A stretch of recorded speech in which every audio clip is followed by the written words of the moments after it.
இயேசுவில் அன்பார்ந்தவர்களே, பொதுக்காலம் 21ஆம் ஞாயிற்றுக்கிழமை நம்மை எல்லாம் வாழ்வழிக்கும் பாறையாக மாற அழைப்பு விடுகின்றது. இந்த 3 வாசகங்களும் நமக்கு இதைத்தான் சுட்டி காட்டுகின்றன. அதிலும் குறிப்பாக இந்த உலகத்தில் நான் எப்படி வாழ்வழிக்கும் பாறையாக மாற முடியும் என்ற ஒரு செய்தியைக்கு பதிலாக 3 வாசகம் நமக்கு அழைப்பு விடுகின்றன. மயிலாடுதுறை சார்ந்த பாரதி மோகன் என்ற ஒரு மனிதர் அணையா அடுப்பு என்ற ஒரு சமூக சேவையை உருவாக்கியுள்ளார். இன்றைய நாளில் பல மனிதர்கள் அவர்கள் வழியாக உதவி செய்து கொண்டிருக்கின்றார்கள். இவருடைய வாழ்க்கையில் தொடக்கத்தில் பார்க்கின்ற பொழுது இவருடைய வீட்டின் அருகில் ஒரு மனநோயாளி இருக்கின்றார். அவருக்கு அந்த பகுதியில் மக்கள் யாரும் உதவி செய்யவில்லை. இருந்தாலும் இவர் ஒவ்வொரு நாளும் அந்த உதவியை செய்கின்றார். எனவே சிறு வயதிலேயே பிறருக்கு உதவி செய்யக்கூடிய அந்த ஒரு கருத்தை தன்னுடைய உள்ளத்தில் பதித்துக் கொள்கின்றார். வாழ்வழிக்கின்ற ஒரு பாறையாக இன்றைய நாளில் ஒவ்வொரு நாளுமே கிட்டத்தட்ட ஒரு 200 மக்களுக்கு உதவி செய்கின்ற, உணவு அளிக்கின்ற ஒரு மனிதராக ஒரு சமூக சேவையை தொடங்கியுள்ளார். பல மனிதர்கள் இன்று அவருக்கு உதவி செய்கின்றார்கள். அவர் வழியாக பல மனிதர்கள் உதவி செய்யக்கூடிய ஆற்றலை கடவுள் சுட்டி காட்டுகின்றார். எனவே தான் இன்றைய நாளில் இது வாழ்வழிக்கும் பாறை என்பது ஒரு சாதாரண ஒரு உருவகப்படுத்தப்பட்டுள்ள மலையோ பாறையோ அல்ல. மாறாக இந்த உலகத்தில் வாழுகின்ற ஒவ்வொரு மனிதர்களுமே வாழ்வழிக்கும் பாறையாக மாறுவதற்கு வாசகங்கள் நமக்கு அழைப்பு விடுகின்றன. இந்த முதல் வாசகத்தை பார்க்கின்ற பொழுது எசையா இறைவாக்கினர் இஸ்ராயல் மக்களுக்கு, அந்த யூத மக்களுக்கு ஒரு கட்டளை கொடுக்கின்றார். பழைய அரசை நான் எடுத்துவிட்டு புதிய அரசை ஒன்று கொண்டு வரப்படுகிறேன். எலியாக்கிமை நான் உயர்த்தி அவனுக்கு இந்த யூதர்களுடைய அரசாட்சியை கொடுக்க போகின்றேன். அவன் இந்த இஸ்ராயல் மக்களுக்கு ஒரு வாழ்வழிக்கும் ஒரு பாறையாக மாறுவான் என்று கடவுள் சுட்டிக்காட்டுகின்றார் முதல் வாசகத்தில். அதே போன்றுதான் இன்றைய 2வது வாசகத்திலும் புனித பவுல் ரோமைய மக்களுக்கு சுட்டிக்காட்டுகின்றார். இந்த உலகத்தில் படைக்கப்பட்டவை அனைத்தும் கடவுளிடமிருந்து வந்தன. எனவே அனைத்தும் கடவுளிடமிருந்து நாம் பெற்றுக்கொள்கின்றோம். எனவே எது செய்தால் கூட அது நம்மால் அல்ல, மாறாக கடவுளை செய்கின்றார். இந்த உலகத்தில் பிறருக்கு வாழ்வழிப்பது எல்லாமே கடவுளுடைய மாட்சிமை, அவருடைய வல்லமையிலால் சிறந்தோங்குகின்றன என்று சுட்டிக்காட்டுகின்றார். இன்றைய 3வது வாசகத்தில் புனித பேதுருவிடம், நீயே பாறை, இந்த பாறையின் மீது திருச்சபை கட்டுவேன், பாதாளத்தின் வாயில்கள் வெற்றி கொள்ளாது என்ற ஒரு செய்தியை சுட்டிக்காட்டுகின்றார். எனவே இந்த 3 செய்திகளுமே நமக்கு பிறருக்கு வாழ்வழிக்கின்ற ஒரு மனிதர்களாக, அதைத்தான் ஒரு பாறையை, ஒரு உயிருள்ள ஒரு பாறை எப்படி இருக்குமோ அந்த பாறையின் வழியாக மலைகளில் இருந்து வாழ்வழிக்கும் ஊற்றை பெற்றுக்கொள்வது போன்று கடவுள் இந்த உலகத்தில் வாழ்கின்ற பொழுது கடவுள் இந்த உலகத்தில் ஒரு உயிருள்ள ஊற்றாக இருப்பது போன்று இந்த உலகத்தில் வாழுகின்ற மனிதர்களாகிய நாமும் ஒரு உயிருள்ள ஊற்றாக வாழ்வதற்கு கடவுள் நம்மை அழைப்பு விடுக்கின்றார். பாறை என்பது என்ன? பாறை என்பது ஒரு சாதாரண ஒரு மலையை போன்ற ஒரு இடம், ஒரு கடினமான ஒரு உள்ளம் போன்ற ஒரு தோற்றம், அல்லது ஒரு மன உறுதி என்று பல்வேறு விதமான உருவகங்கள் நமக்கு கொடுக்கப்படுகின்றன. ஆனால் புனித பவுல் கொரிந்திய மக்களுக்கு 10ஆம் அதிகாரம் 1 கொரிந்தியர் 10ஆம் அதிகாரம் 4வது வசனத்தில் இந்த உலகத்தில் கிறிஸ்துவே பாறை என்று சுட்டிக்காட்டுகின்றார். எனவே பாறை என்பது ஒரு மலை, ஒரு பாறை என்பதல்ல, மாறாக ஒரு மனித உருவத்தை சுட்டிக்காட்டினார். அதுவும் கடவுளை சுட்டிக்காட்டுகிறது, கடவுளை பாறை என்று. இதைத்தான் திருப்பாடல் 71:3 சுட்டிக்காட்டுகிறது, என் அடைக்கல பாறையாகி கடவுள் இருக்கின்றார் என்று. அதை போன்று திருப்பாடல் 78:16 பாறை வழியாக நீரோடைகளை ஓடச் செய்தார், அதில் பல்வேறு விதமான வளங்களை இந்த உலகத்தில் தோன்ற செய்தார் என்று திருப்பாடல் ஆசிரியர் கடவுளுடைய மாட்சியை வெளிப்படுத்துகின்றார். எனவே பல உருவகங்கள் பாறை கடவுளிடமிருந்து கடவுளாக இருக்கின்றார். அந்த ஊற்றின் வழியாக இந்த உலகத்தில் பல மனிதர்கள் வாழ்கின்றார்கள், வளர்ச்சி பெறுகின்றார்கள், வளர்ச்சியை சுட்டி காட்டுகின்றனர். எனவே இந்த உலகத்தில் இயேசு கிறிஸ்து சுட்டி காட்டிய பேதுருவிடம், நீ பாறை என்பது ஒரு சாதாரண ஒரு இருப்பிடமோ ஒரு கட்டிடமோ அல்ல, மாறாக இந்த உலகத்தில் ஒரு மலை, ஒரு பாறை எந்த அளவிற்கு வாழ்வழிக்கின்றதோ அதே போன்று உயிருள்ள பாறையாக இருப்பதற்கு கடவுள் நம்மிடம் கூறுகின்றார். எனவே பாதுகாப்பும் ஒரு அரணும் மன உறுதியும் வாழ்வழிக்கும் இடமாகவும் கடவுளுடைய பிரசன்னம் தங்கி வாழுகின்ற ஒரு இடமாகவும் மழை வளங்கள் தருகின்ற ஒரு இடமாகவும் இருக்கின்ற இந்த பாறையை கடவுள் இன்றைய நாளில் திருச்சபையோடு ஒப்பிட்டு வழியாக, அருள் சாதனங்கள் வழியாக எல்லா மனிதர்களுமே இறைவனுடைய ஆசீர்வாதத்தை பெற்றுக்கொள்கின்றார்கள். அதைத்தான் இன்றைய நாளில் ஒரு உருவகமாக பாறையாகவும் சுட்டிக்காட்டுகின்றார். இப்படியெனில் நம்முடைய வாழ்க்கையில் கிறிஸ்து பாறையாக வாழ்வழிக்கு ஊற்றாக இருக்கின்றார். நீயும் அப்படி இருப்பாய் என்று புனித பேதுருவிடமும் அந்த திருச்சபையினுடைய ஆசீர்வாதங்களை அள்ளி கொடுக்கின்றார். அப்படியெனில் திருமுழுக்கு பெற்ற நாமும் இந்த உலகத்தில் ஒரு மீட்பளிக்கும் வாழ்வழிக்கும் பாறையாக இருப்பதற்கு கடவுள் நம்மை அழைப்பு விடுக்கின்றார். அப்படியெனில் எப்படி நான் ஒரு வாழ்வழிக்கும் பாறையாக இருக்க முடியும் என்பதற்கு ஒரு சிறிய நிகழ்வை சுட்டிக்காட்டுவோம். என்னாகமும் 20ஆம் அதிகாரத்தில் தொடக்கத்திலிருந்து பார்க்கின்ற பொழுது இஸ்ராயல் மக்களை மோசேயின் வழியாக கடவுள் கூட்டிச் செல்கின்றார் கானான் தேசத்தை அடைவதற்காக. அப்படி செல்கின்ற வழியில் பல இடங்களில் இஸ்ராயல் மக்கள் மோசேக்கு எதிராக முணுமுணுக்கின்றார்கள். அதிலும் குறிப்பாக சீன் பாலை நிலம் வந்த பொழுது அங்கு தண்ணீர் இல்லாமல் மக்கள் வாதாடுகின்றார்கள்.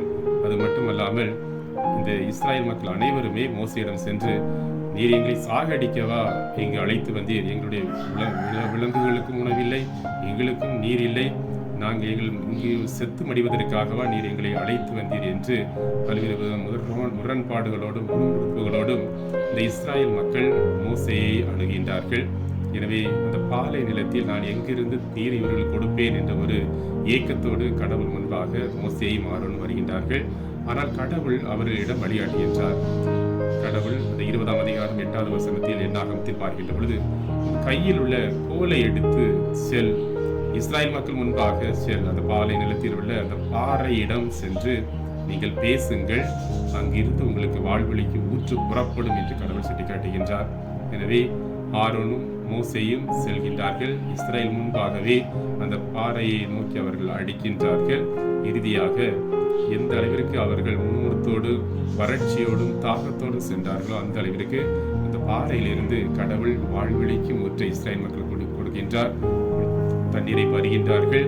இந்த உலகத்தில் அவர்கள் கடவுளுடைய மாட்சியை பெற்றுக்கொள்வதை நாம் பார்க்கலாம். எனவே இஸ்ராயல் மக்களுக்கு எந்த அளவிற்கு வாழ்வின் ஊற்றாக அந்த பாறை இருந்ததோ அதை போன்று நம்முடைய வாழ்க்கையிலும் நாம் இந்த உலகத்தில் ஒரு பாறையாக பிறருக்கு வாழ்வழிக்கும் ஊற்றாக வாழ்வதற்கு கடவுள் நம்மை அழைப்பு விடுகின்றார். எப்படி நான் வாழ முடியும் என்று பார்க்கின்ற நான் எப்படி பிறருக்கு வாழ்வழிக்கும் பாறையாக மாற்ற முடியும்? ஏனெனில் எத்தனையோ குறைபாடுகள் நம்மிடம் இருக்கின்றன. அதைத்தான் கடவுள் சுட்டி காட்டுகின்றார். நம்முடைய வாழ்க்கையில் மோசே ஒரு வலுவற்ற மனிதராக இந்த உலகத்தில் இருந்தார். வலுவற்ற மனிதரைத்தான் கடவுள் அவரை உயர்த்துகின்றார். தன் கையில் ஒரு கோலை கொண்டு நீ சென்று அந்த கோலோடு சென்று அந்த பாறையிடம் பேசு என்று சொல்வது போன்று அவர் செல்கின்றார். ஆண்டவருடைய ஆசீர்வாதத்தை கொடுக்கின்றார். அதை போன்றுதான் நம்முடைய வாழ்க்கையில் நாம் இந்த உலகத்தில் வாழ்கின்ற பொழுது ஒரு நோக்கத்தோடு வாழ வேண்டும். நான் பிறருக்கு உதவி செய்ய வேண்டும். இந்த பாரதி மோகன் எந்த அளவிற்கு நான் பிறருக்கு உதவி செய்ய வேண்டும் என்று சிறு வயதிலே தன்னுடைய உள்ளத்தில் விதைத்தாரோ அதே போன்று நம்முடைய வாழ்க்கையிலும் அந்த கோலாகிய கடவுளுடைய கோலை கையில் ஏந்தியது போன்று ஒவ்வொருவருமே உள்ளத்தில் ஏந்தி கொள்ள வேண்டும். நான் இப்படிப்பட்டவன், நான் ஒரு பாவி, என்னால் எதுவுமே செய்ய இயலாது என்று நான் ஒரு வலுவற்ற நிலையில் போட்டு மோசையை போல இருந்தால் கூட நமக்குள் இந்த விதையை விதைக்கின்ற பொழுது நாம் இந்த உலகத்தில் ஒரு வாழ்வழிக்கும் பாறையாக மாற முடியும் என்பதை கடவுள் சுட்டி காட்டுகின்றார். இரண்டாவதாக பார்க்கின்ற பொழுது பாலை நிலத்தில் இந்த பாறை இருப்பதை கடவுள் சுட்டி காட்டுகின்றார். பாலை நிலம் பற்றி நாம் பார்க்கின்ற பொழுது நமக்கு எல்லாம் தெரியும், வறட்சியான ஒரு பகுதி. அதே போன்றுதான் பல சமயங்களில் நம்முடைய உடல் சார்ந்த வறட்சியும் குறிக்கின்றன, நம்முடைய மனம் சார்ந்த வறட்சியும் குறிக்கின்றன. சில சமயங்களில் நம்முடைய வாழ்க்கையில் நோய்களால், நம்முடைய உடல் சார்ந்த நோய் போன்ற துன்பங்களால் அவதிப்படலாம், அல்லது நம்முடைய பாவ வாழ்க்கை ஒரு வறட்சி போன்று இந்த உலகத்தில் வாழலாம். இந்த உலகத்தில் மகிழ்ச்சியற்ற மனிதர்களாக இந்த உலகத்தில் வாழலாம்.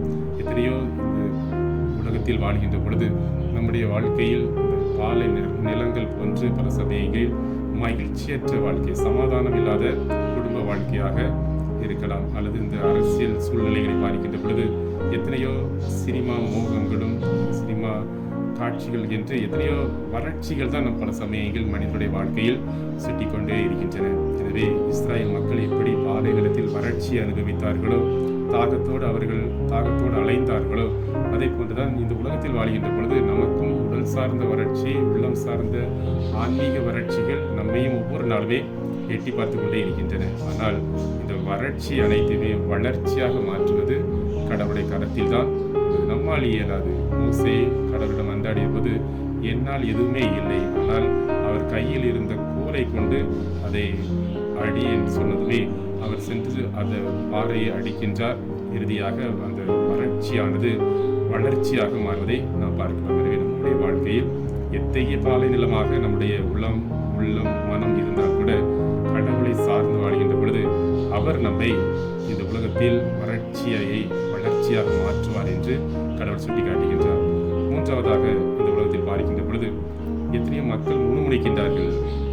மோசேக்கு எதிராக முணுமுணுக்கின்ற போதெல்லாம் அவர்கள் மோசே கடவுளை மட்டுமே நம்பி வாழ்ந்து கொண்டிருக்கின்றார். எனவே நம்முடைய வாழ்க்கையில் நாம் கொண்டிருக்கின்ற நம்பிக்கையில் விலகாமல் எவ்வளவு தடங்கள் வந்திருந்தால் கூட, எவ்வளவு முணுமுணுப்புகள், எவ்வளவு போராட்டங்கள் நம்மை எதிர்த்து வந்தால் கூட, நாம் கொண்டிருக்கின்ற அந்த மன உறுதியை, நாம் கொண்டிருக்கின்ற கிறிஸ்து மீது கொண்டிருக்கின்ற நம்பிக்கையோடு வாழ்கின்ற பொழுது நாம் நிறைவான ஒரு ஆசீர்வாதத்தோடு பிறருக்கு வாழ்வழிக்கும் பாறையாக மாறுவதற்கு வழிகாட்டுகின்றார்.